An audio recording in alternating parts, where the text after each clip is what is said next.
ZDTech. 3 minutes pour tout comprendre. Bonjour à tous et bienvenue dans ce nouveau numéro du ZDTech, le podcast quotidien de la rédaction de ZDNet. Je m'appelle Clarisse Trey et je vais vous expliquer pourquoi la technologie LiDAR devient le nouvel allié des cartographes. Le LiDAR constitue une méthode de télédétection et de télémétrie qui émet des impulsions de lumière infrarouge. On entend parler le plus souvent de cette technologie avec les systèmes de véhicules autonomes pour repérer les distances et aider à la détection des obstacles. Pourquoi alors les cartographes s'intéressent-ils aussi au LiDAR ? L'IGN, ou l'Institut national de l'information géographique et forestière, s'est lancé dans un projet titanesque, modéliser en 3D le territoire français à l'aide d'un LiDAR aéroporté. Attachez vos ceintures car nous allons prendre de la hauteur.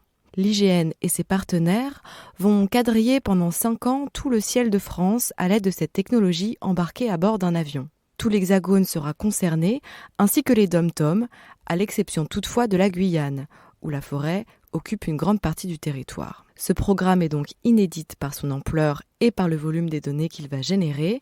On parle au total de 7000 heures de vol pour 3 pétaoctets de données amassées. Pour accélérer le processus, les acquisitions LiDAR se feront tout au long de l'année. L'objectif ? Recréer une sorte de jumeau numérique de la France. Cette modélisation 3D du territoire national pourra être réutilisée dans de nombreux domaines de l'action publique. C'est ce qu'espère en tout cas l'IGN. La prévention des risques est notamment un enjeu fort du LiDAR et les départements de l'arc méditerranéen s'en servent pour surveiller les cours d'eau et prévenir des risques d'inondation. Avec le LiDAR aéroporté, les cartographes espèrent aussi étudier plus finement les forêts ou encore cartographier les infrastructures en milieu urbain grâce à un nuage de points plus précis.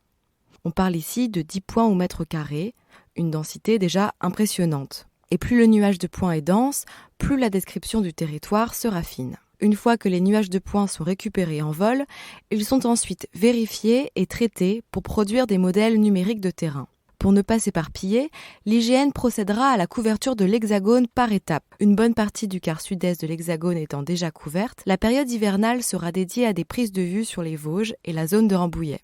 Et à partir du printemps 2022, les acquisitions se poursuivront dans le sud et l'est de la France. Le coût du projet est estimé à 60 millions d'euros. Un investissement conséquent, en partie soutenu par le Fonds pour la transformation de l'action publique et le plan de relance de l'État. C'est dire tous les espoirs qui reposent sur le LiDAR pour repousser les limites de la cartographie. Et voilà, normalement on a fait le tour du sujet. Pour en savoir plus, rendez-vous sur zdnet.fr et retrouvez tous les jours un nouvel épisode du ZDTech sur vos plateformes d'écoute préférées. ZDTech.